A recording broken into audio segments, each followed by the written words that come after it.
Jacqueline Vandegrift, also known as Jackie, was born on March 4, 1992 in Carrollton, Texas. The daughter of Rick and Sonja Vandegrift, she was the youngest, having an older sister named Jenny. During her childhood, she lived in the cities of The Colony and Frisco, both in the state of Texas. Even in childhood, Jacqueline was described as a very energetic child, having the ability to practice various sports activities. At just 3 years old, she started in gymnastics and later participated in competitions in her state. Jacqueline was also known for her patriotic spirit. She loved to celebrate the 4th of July holiday, the United States Independence Day, in which various festivities take place across the country. She also enjoyed watching football games between the Army and Navy and watching political debates regarding the election of the country's presidential. Her friends and family described her as a caring, loving, and compassionate person who loved helping others. According to friends, she made a point of encouraging them to pursue their goals and dreams, encouraging them to see their best selves and explore their talents. Her compassion also extended to animals. Jacqueline was a vegetarian throughout her life and supported the adoption of abandoned animals. She was also a religious person and a lover of literature, having J.K. Rowling's Harry Potter book series as her favorite. Jacqueline graduated in aestheticism from the Paul Mitchell School for Cosmetology. She also attended Texas Woman's University for a degree in nutrition and food science. She said she chose nutrition course because of the importance that the profession has on people's general health. According to Jackie Ton, one of the closest friends, they met in high school and shared the same name, which was a tribute to Jacqueline Kennedy, wife of former US President John F. Kennedy. Both started being called Jackie in high school and always hung out together. Still, according to her, Jacqueline Vandegrift made her feel authentic, in addition to entertaining her all the time. She says that her friend was a good student, focused and confident, and that she was the smartest girl she ever met. Jacqueline was 24 years old and residing in Denton, Texas, when she was the target of a brutal crime. On September 13, 2016, she went to a university bar located 800 meters from the campus where she lived. According to the official version, Jacqueline went to this bar because of a job opening that would help her stay in the city. Another version says that she went after a failed date she had through a dating app. Jacqueline even posted on her Twitter that she was happy to be at that bar. Also, according to her friend, Jacqueline was a very social person who easily made friends with people. Inside the bar, she struck up a conversation with a man named Charles Bryant. After a few hours of talking, the two left together around 9 p.m. and went to another bar nearby, where they started talking to a group of people. At 9:45 p.m., everyone decided to leave. As it was raining, Charles offered Jacqueline a lift. According to Jacqueline's friend, she accepted the ride, as she would have felt comfortable in Charles' company, given all the hours they had already spent together. Along the way, they stopped at a convenience store. It was there that Jacqueline was last seen alive. The next day, on September 14, just before sunrise, John Luna, captain of the police department, responded to a call regarding a terrible discovery near Lake Grapevine. In an area of dense forest next to a trail, a charred body was found inside a plastic pool. Due to the serious condition of the body, it was not possible to determine whether the victim was an adult or a child, male or female. Because of this, it took longer than usual for the coroners to identify the victim, which was later done through fingerprints. The body was that of Jacqueline Vandegrift, who was last seen the night before. The damage caused to the body made it impossible to determine the cause of death of the young woman. The only thing that was clear to the police was that this was a homicide. From that point on, the search for the person responsible for the crime began. Grapevine City Police were in charge of the case. They began investigations by retracing the young woman's steps. It was then that they discovered the victim's conversation with Charles Bryant at a bar near the campus where she lived.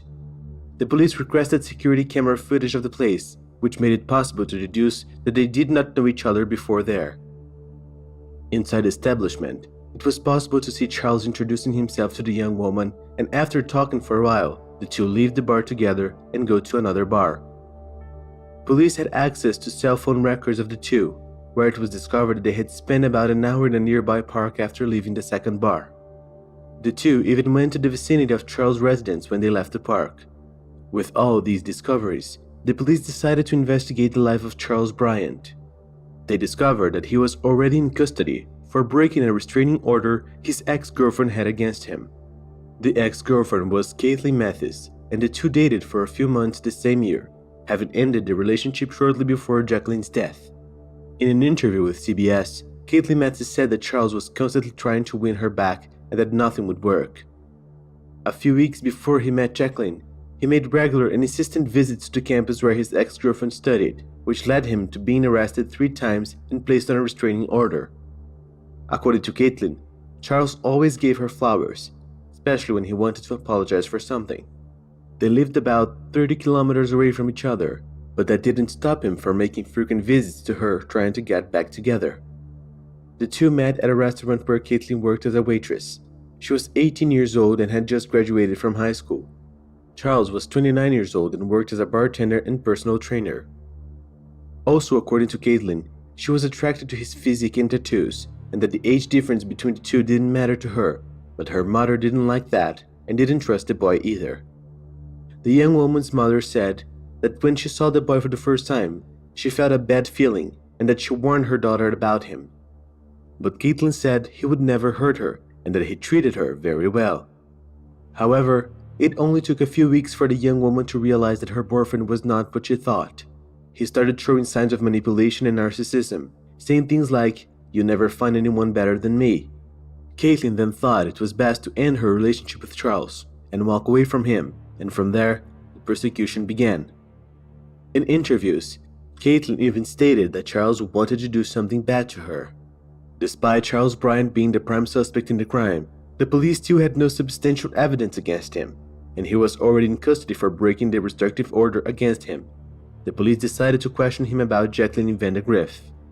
In addition to the security cameras, another thing that also made it possible to quickly identify Charles as the main suspect was the fact that he had given a business card to one of the people he had talked to at the bar together with Jacqueline.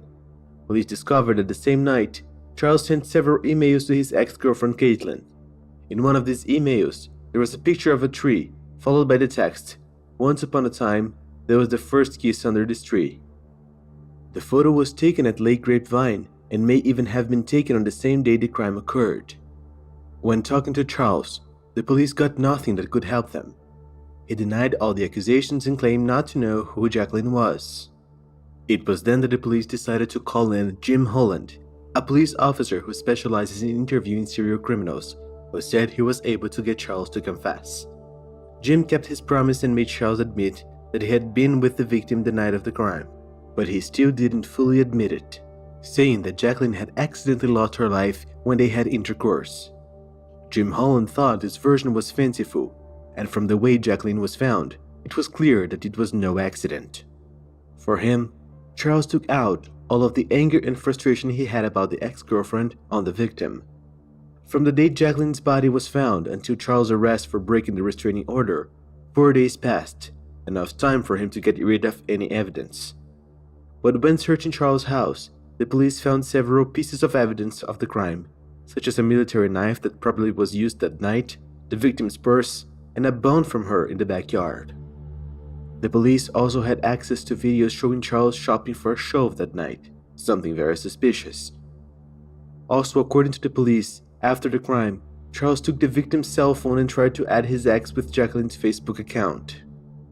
With all the evidence the police were able to gather against Charles, he was charged with first-degree murder. In April 2018, a year and a half after the crime, the trial of Charles Bryant began. The defense alleged that Jacqueline had accidentally lost her life during intimate relation with Charles in the park near Lake Grapevine, and that out of fear, Charles would have lost his mind and tried to hide the body instead of calling the police. He then took the young woman's body to his residence and then went to the Walmart supermarket around 4 a.m. to buy a shovel. Already with the tool, he tried to dig a hole in his backyard, but the earth was too hard, so he decided to take the young woman's body and the pole he had and took it to the park where he and the victim had gone before. The prosecution countered the defense's thesis, saying that Charles committed the crime intentionally, having caused serious bodily harm using a knife and another unknown object. Caitlin, the defendant's ex-girlfriend, even testified in court, taking a stand against him. However, the judge ruled that jurors should not hear the story. Despite not having access to Caitlin's story, the jury found Charles Bryant guilty of the crime. He was sentenced to life in prison with the possibility of parole after serving 30 years in prison. Caitlin reveals that she will always be insecure about herself and her family. She says that she fears that when Charles gets out of prison, he will do something to her or someone she loves. Experts who analyzed Charles Bryant said he has the profile of a serial criminal, and that if he had not been arrested, he would likely have had more victims. This was the story of Jacqueline Van de Griff, a young dreamer who violently lost her life in a crime filled with hate and outrage. Well folks, that's it. Thank you so much for watching this far, best wishes, and I see you next time.